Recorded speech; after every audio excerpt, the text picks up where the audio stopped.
Have you ever chased something so hard and when you get it, you still feel empty?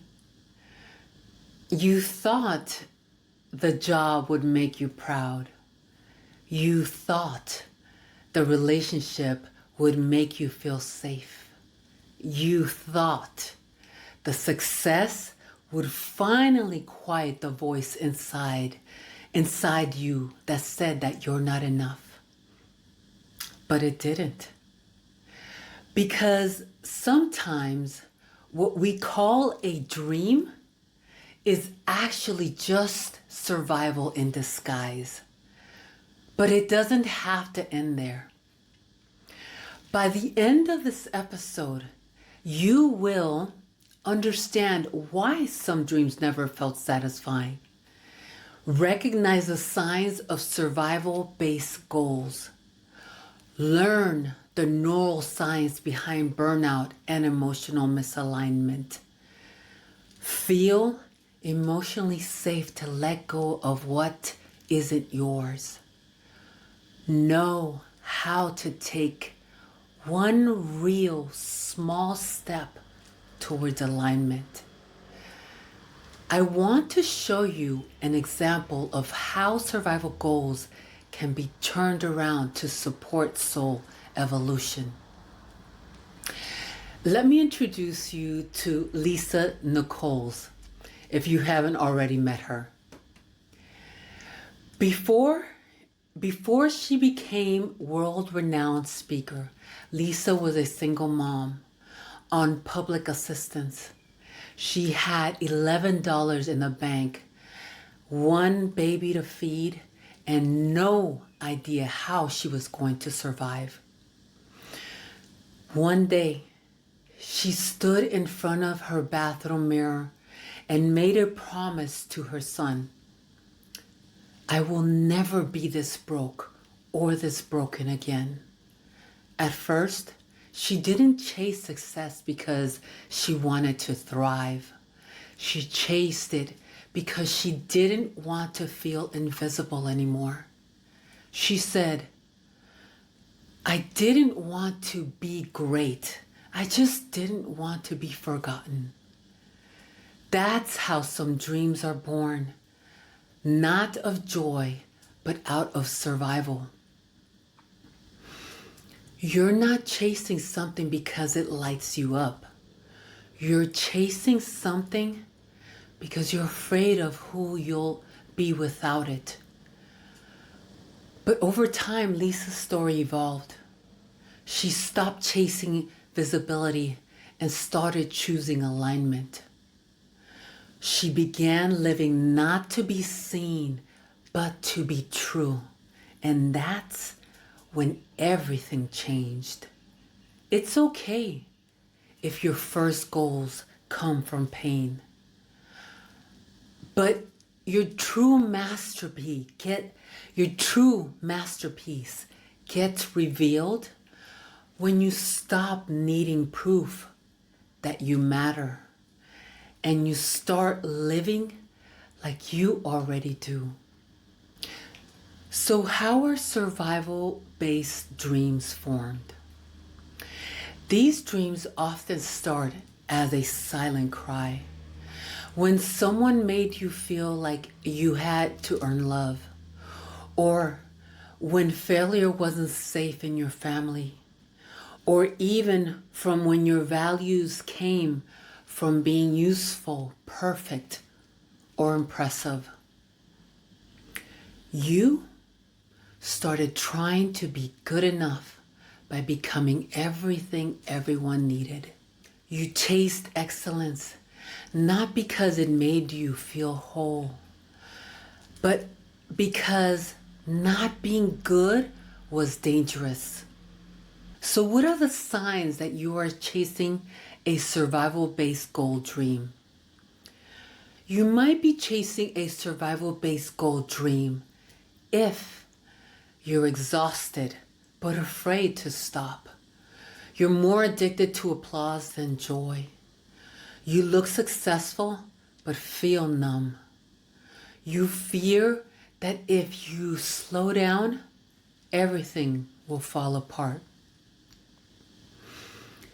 If that's true, you're not failing. You've just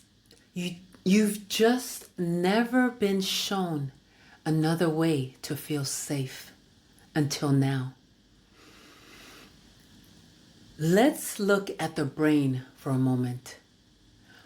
According to self-determination theory, humans have 3 basic psychological needs. Autonomy, that means to feel free.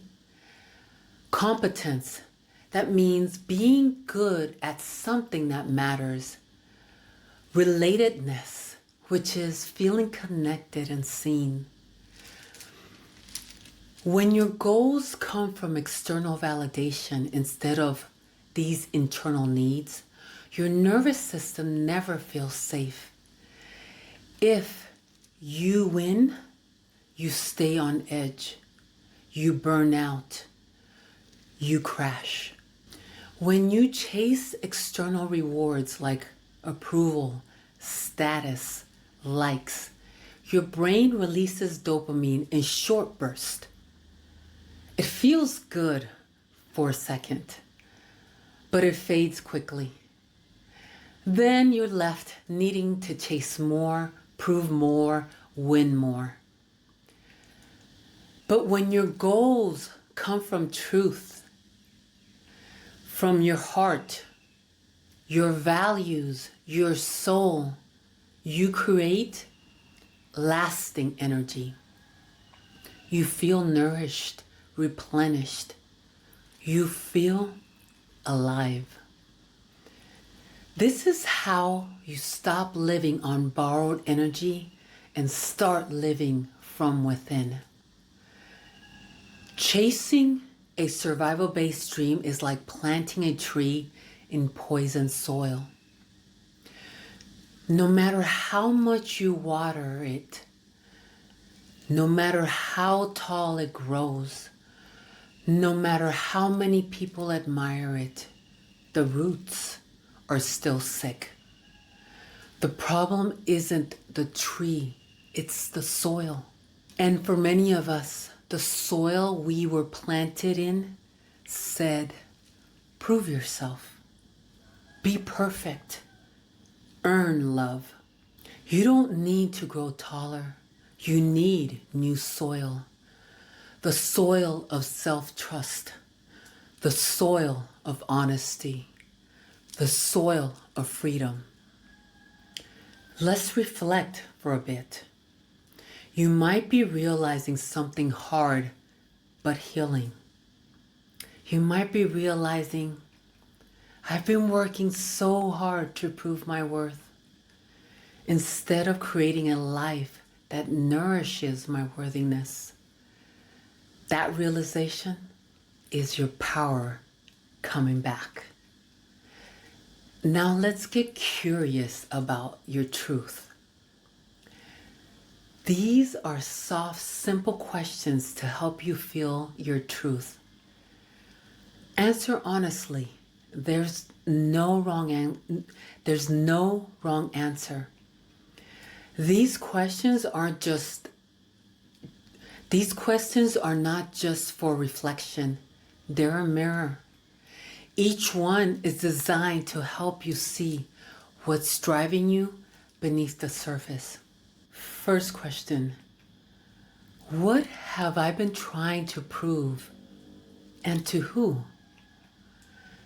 This question helps you uncover whether your actions are rooted in self-expression or in seeking approval. If your goal is to prove you're enough, not to create from your truth, it may not align with who you really are.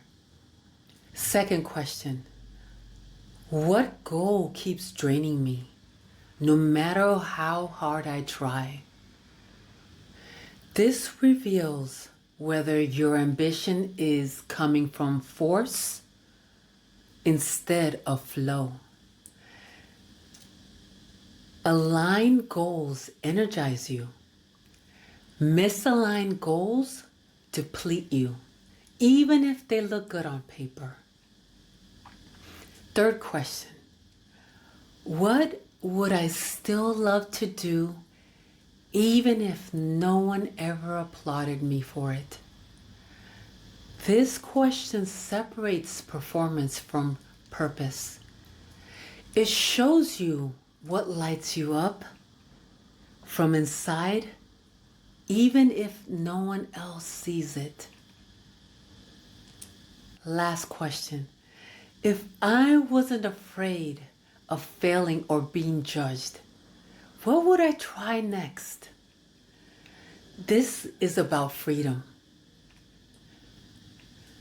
It helps you name the desire that's been waiting beneath your fear, the one that leads you closer to your truth. These questions aren't about fixing your life.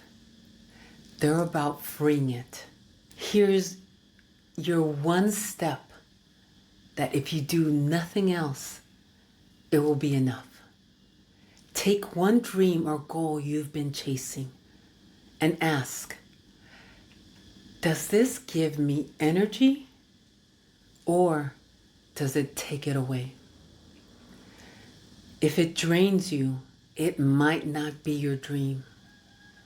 It might be a survival pattern, and that means you have the power to choose again.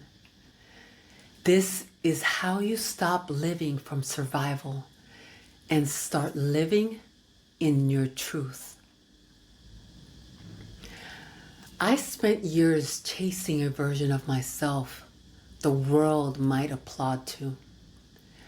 I thought, if they see me, maybe then I can show myself love. But the truth is, you can't borrow love. You can't earn something you already have. You cannot build your freedom out of fear. Today, I don't live to impress the world. I live to impress upon the world that I have always been enough. And so are you.